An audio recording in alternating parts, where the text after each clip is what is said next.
Praise the lord. మన ప్రభువును మన రక్షకుడైన యేసుక్రీస్తు వారి పరిశుద్ధమైన శ్రేష్టమైన నామంలో మీ అందరికీ మా హృదయపూర్వక వందనములు. ఈరోజు దేవుని వాక్యము, నా యందు నిలిచియుండుడి, మీ యందు నేనును నిలిచియుందును. యోహాను సువార్త 15వ అధ్యాయము 4వ వచనము. Remain in me as I also remain in you. Gospel of John chapter 15 verse 4. ఈ రోజుకు గాను ఆశీర్వదించు దేవుడు మనకు అనుగ్రహించిన వాక్య భాగమును బట్టి ధ్యానించుకుందాము. ప్రభునందు ప్రియమైన సహోదరి సహోదరులారా, ఈ రోజున దేవుని పరిశుద్ధ వాక్య భాగము ఏమని సెలవిస్తున్నదంటే, మనము దేవుని యందు నిలిచి ఉన్నప్పుడు, మనము దేవునితో సహవాసము కలిగి ఉంటే దేవుడు కూడా మనకు తోడుగా మనతో పాటే ఉంటాడు. దేవునితో మనం ఉండడం వలన, ఆయన మనతో ఉండడం వలన మనము బహుగా ఫలిస్తాము. మన జీవితం ఫలిస్తుంది. మనము ప్రతి విషయంలో ఆశీర్వాదమును చూడగలుగుతాము. బహుశా ఈరోజు నీవు నీ జీవితంలో ఎటువంటి ఫలము చూడడం లేదు అని దుఃఖిస్తున్నావేమో.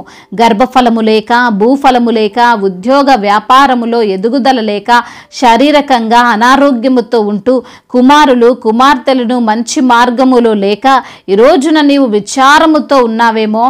ఎలా నా జీవితం ఫలభరితముగా ఆశీర్వాదకరముగా మారాలి అని ఆలోచన కలిగి ఉన్నావేమో. అయితే ఈరోజు ఈ మాట ద్వారా యేసయ్య సెలవిస్తున్నాడు, నీవు నాయందు నిలిచి ఉండు, నీవు తప్పక ఫలించగలుగుతావు అని. యేసయ్య ఉపమాన రీతిగా ఈ మాటలు చెబుతున్నాడు. ద్రాక్షవల్లితో తనని తాను పోల్చుకుంటున్నాడు.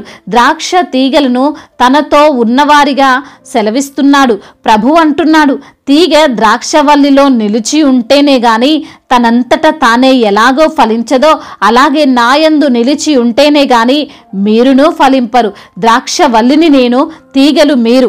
ఎవడు నాయందు నిలిచి ఉండునో, నేను ఎవరియందు నిలిచి ఉందునో వాడు బహుగా ఫలించును అని ఒక గొప్ప స్టేట్మెంట్ యేసయ్య ఆ రోజున శిష్యులతో చేస్తున్నాడు. అవును ప్రియమైన సహోదరి సహోదరుడా, దేవుడే మన పోషకుడు, ఆయనే మన రక్షకుడు, ఆయనే మనకు ఆధారం. దేవుని నుండి వేరుగా ఉండి మనము ఏదో చెయ్యొచ్చు, సాధించొచ్చు అని అనుకుంటాం. కానీ దేవుని నుండి వేరుగా ఉండి, దేవుడు లేని జీవితాలు కలిగి ఉండి మనము సాధించేది ఏదీ లేదు. దేవుడే మనలో లేకపోతే, దేవునితోనే మనము లేకపోతే మన జీవితానికి విలువ ఉండదు. సున్నాతో సమానం. ఇస్కరియోతు యూదా ఏమనుకున్నాడు? ఈ యేసయ్యతో ఉంటే నాకు అన్ని లిమిట్గానే ఇస్తున్నాడు, నాకు ఇంకా డబ్బు కావాలి, ఇంకా నేను ఆస్తిపరుణ్ణి కావాలి అని అనుకున్నాడు. కేవలం 30 వెండి నాణెములకు యేసయ్యను పట్టించాడు. ఆ 30 వెండి నాణెములతో గొప్పవాడైపోవాలి, ఆస్తులు అంతస్తులు సంపాదించాలి అని అనుకున్నాడు. కానీ ఏమైంది? మనస్తాపముతో, శాంతి సమాధానము లేని జీవితంతో తనకు తానే ప్రాణం విడిచాడు.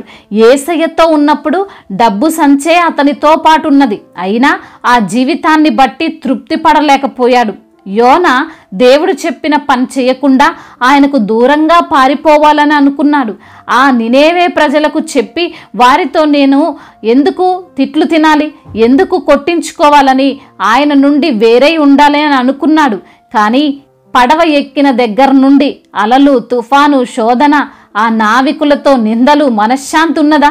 లేకనే ఆ సముద్రంలో పడవేయమని స్వయాన యోనానే చెప్పాడు. అంటే ఆత్మహత్య చేసుకోవాలని అనుకున్నాడు. చివరికి మరలా దేవుడే యోనాను రక్షించాడు. ప్రియమైన సహోదరి సహోదరుడా, నీవు ఫలించాలంటే, నీవు అభివృద్ధి చెందాలంటే, నీవు అనుకున్న విధంగా జీవించాలంటే నీవు దేవునితో ఉండి తీరాల్సిందే. వేరే ఆప్షన్ లేదు. దేవుడు లేని జీవితం అశాంతికరమైనది. ఆయన లేని ఆలోచన వ్యర్థమైనది. దేవుణ్ణి కలిగి లేని మనస్సు ఎంతో భయంకరమైనది. చాలామంది దేవునితో ఉండలేక ఆయనను కాదు అనుకొని వెనక్కి వెళ్ళిపోతారండి. ఎందుకో తెలుసా?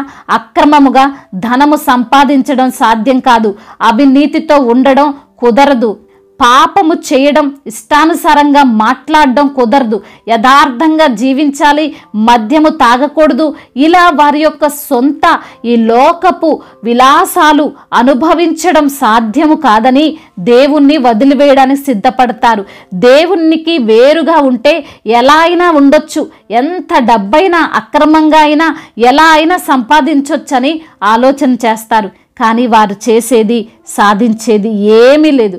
అశాంతికరమైన జీవితం, గొడవలతో ఉన్న కుటుంబం, అన్నీ తినడానికి సహకరించని అనారోగ్యాలు, ఎన్నెన్నో మనపై అటాక్స్ ఒక్కసారిగా చేస్తాయండి. దేవుడు లేడని తెలిస్తే, మనము దేవునితో సహవాసములో లేమని అపవాదికి తెలిస్తే మనల్ని ఫుట్బాల్ ఆడుకుంటాడండి. అందు నిమిత్తమున ప్రియమైన సహోదరి సహోదరుడా, దేవునిలో నిలిచి ఉండు. నీ ఫలము ఈరోజు చిన్నదే కావచ్చు, నీ ఉద్యోగ వ్యాపారం చిన్నదై ఉండొచ్చు, కానీ దేవునిలోనే నీవుంటే, ఆయనతోనే నీవు కొనసాగితే నీవు నూరంతలుగా ఆశీర్వదింపబడతావు. ఆయన నిన్ను బహుగా ఫలింపచేస్తాడు అని వాక్య భాగము సుస్పష్టముగా సెలవిస్తుంది. నీవు ఫలించుట వలన దేవునికి మహిమ కలుగుతుంది అని లేఖనములు సెలవిస్తున్నాయి. కనుక నీవు నిజముగా ఫలించాలని, మంచి స్థానములో ఉండాలని, నీ కుటుంబము, నీ ఆరోగ్యము బాగుపడాలని నీవు అనుకుంటే దేవునితోనే జీవించు, ప్రార్థనలోనే గడుపు, దేవుని వాక్యాన్ని చదువు. ఖచ్చితంగా నీవు ఫలిస్తావు. దేవుడి మాటలను దీవించి మన హృదయములో ఫలింప చేయునుగాక. వాక్య భాగమును బట్టి ప్రార్థించుకుందాము. ప్రతి ఒక్కరు కూడా ప్రార్థనలో ఏకీభవించగలరు. ప్రార్థన. మహాశక్తి సంపన్నుడా, కృపా కనికరములు కలిగిన దేవా, జీవం కలిగిన తండ్రి, జీవాధిపతి, సర్వశక్తి మంతుడవైన దేవా, శక్తి గల యేసయ్యా, మీకు స్తోత్రములు చెల్లిస్తున్నాం ప్రభువా.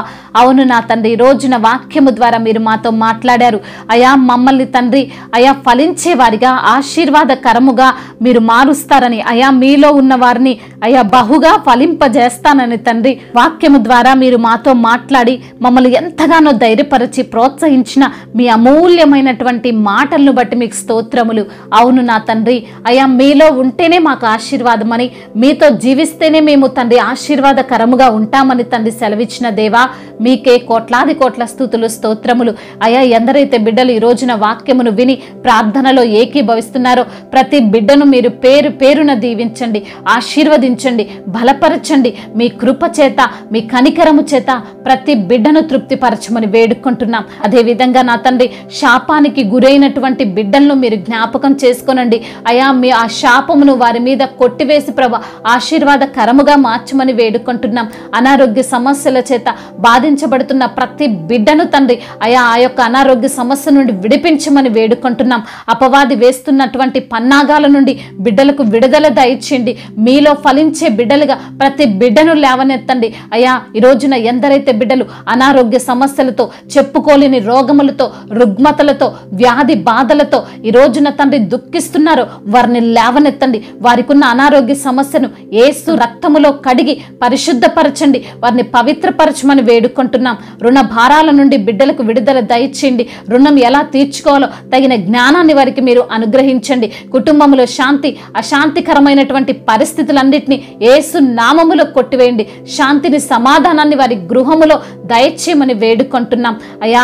మార్పులేని తండ్రి కొరకు, మార్పులేని తల్లి కొరకు బిడ్డలు చేస్తున్న ప్రార్థనను మీరు ఆలకించండి. త్రాగుడు వ్యసనాలకు బానిసలై, వ్యభిచార వ్యసనాలకు బానిసలై అయా తండ్రి, వారికి ఉన్నటువంటి సమస్తాన్ని కోల్పోయిన స్థితిలో బిడ్డలు ఈ రోజున ఎవరైనా ఉంటే వారిని తండ్రి మీ యొక్క కృప చేత వారిని, వారి కుటుంబాన్ని కనికరించమని వేడుకుంటున్నాము ప్రభువా.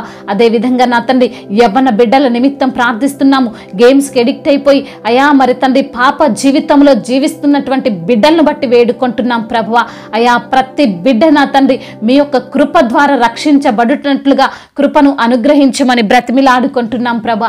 చిన్న బిడ్డలను కాచి కాపాడండి అయా. మరి తండ్రి, వృద్ధులను మీరు బలపరచండి. గర్భఫలము లేని బిడ్డలకు గర్భఫలమును దయచేయండి. గర్భిణీ స్త్రీలను తండ్రి మీరే వారిని ఆశీర్వదించండి. తల్లి బిడ్డలకు క్షేమాన్ని దయచేయండి. డెలివరీ సమయంలో మీరే వారికి తోడుగా ఉండమని బ్రతిమిలాడుకుంటున్నాం. అదేవిధంగా తండ్రి, ప్రయాణాల్లో ఉన్న బిడ్డలను బట్టి ప్రార్థిస్తున్నాం. వారి యొక్క ప్రయాణం అంతటిలో తండ్రి అయా, రాకపోకడల్లో తండ్రి మీరే వారికి తోడుగా ఉండమని, మీ యొక్క దేవదూతను వారికి కాపలా ఉంచమని బ్రతిమాలు కొనుచున్నాము నా తండ్రి. అదేవిధంగా నా తండ్రి, ఎగ్జామ్స్ రాసిన బిడ్డల నిమిత్తం ప్రార్థిస్తున్నాం. మంచి మార్కులతో పాస్ అవునట్లుగా కృపను చూపమని బ్రతిమిలాడుకుంటున్నాం. ఇతర దేశాల్లో ఉంటున్న ప్రతి బిడ్డకు మీరు తోడుగా ఉండండి. వారు చేయు పనులన్నిటిలో తోడుగా ఉండండి ప్రభువా. అయా, వారు చేస్తున్న పనులలో మీ యొక్క ఆశీర్వాదాన్ని వారికి దయచేయమని వేడుకుంటున్నాం. దైవ సేవకులను బట్టి, మిషనరీస్ని బట్టి, సువార్థికులను బట్టి ప్రార్థిస్తున్నాం. వారు చేస్తున్న ప్రతి పనిలో మీరు తోడుగా ఉండండి నా తండ్రి. అదేవిధంగా మా భారతదేశమును, తెలుగు రాష్ట్రాలను అయా మీరే దీవించి ఆశీర్వదించమని వేడుకుంటున్నాం తండ్రి. ఇంతవరకు చేసిన ప్రార్థన అంతటినీ మీ పాద సన్నిధిన చేర్చుకోమని నజరేయుడైన యేసుక్రీస్తు వారి ఉన్నతమైన ప్రేమ కలిగిన నామంలో ఈ ప్రార్థనను అడిగి వేడుకొని పొందుకొని ఉన్నాము మా ప్రియ పరలోకపు తండ్రి. ఆమేన్. ఈరోజు పెళ్లి రోజు మరియు పుట్టినరోజు జరుపుకున్న వారందరినీ దేవుడు దీవించి సకల మేలులతో, సకల ఆశీర్వాదములతో, కృపాక్షేమములతో, శాంతి సమాధానముతో, మెండైన దీవెనలతో దేవుడు మిమ్మల్ని నింపునుగాక. మీ యొక్క ప్రార్థన అవసరతలను మాకు తెలియజేయగలరు. మీ కొరకు మేము తప్పక ప్రార్థిస్తాము. మొదటిసారిగా మన యొక్క ఆదరణ వాక్యం చూస్తున్నట్లయితే తప్పకుండా సబ్స్క్రైబ్ చేసుకోగలరు. ఈ వాక్యం మీకు ఆశీర్వాదకరముగా ఉండినట్లయితే అనేకులకు కూడా ఈ వాక్యాన్ని పంపి మీరు కూడా దేవుని యొక్క రాజ్య సువార్తలో పాలుభాగస్తులు కావాలని దేవుని పేరట మనవి చేసుకుంటున్నాను. మీ గాడ్ బ్లెస్ యు ఆల్. దేవుడు మిమ్మల్ని దీవించి బలపరిచి స్థిరపరచునుగాక.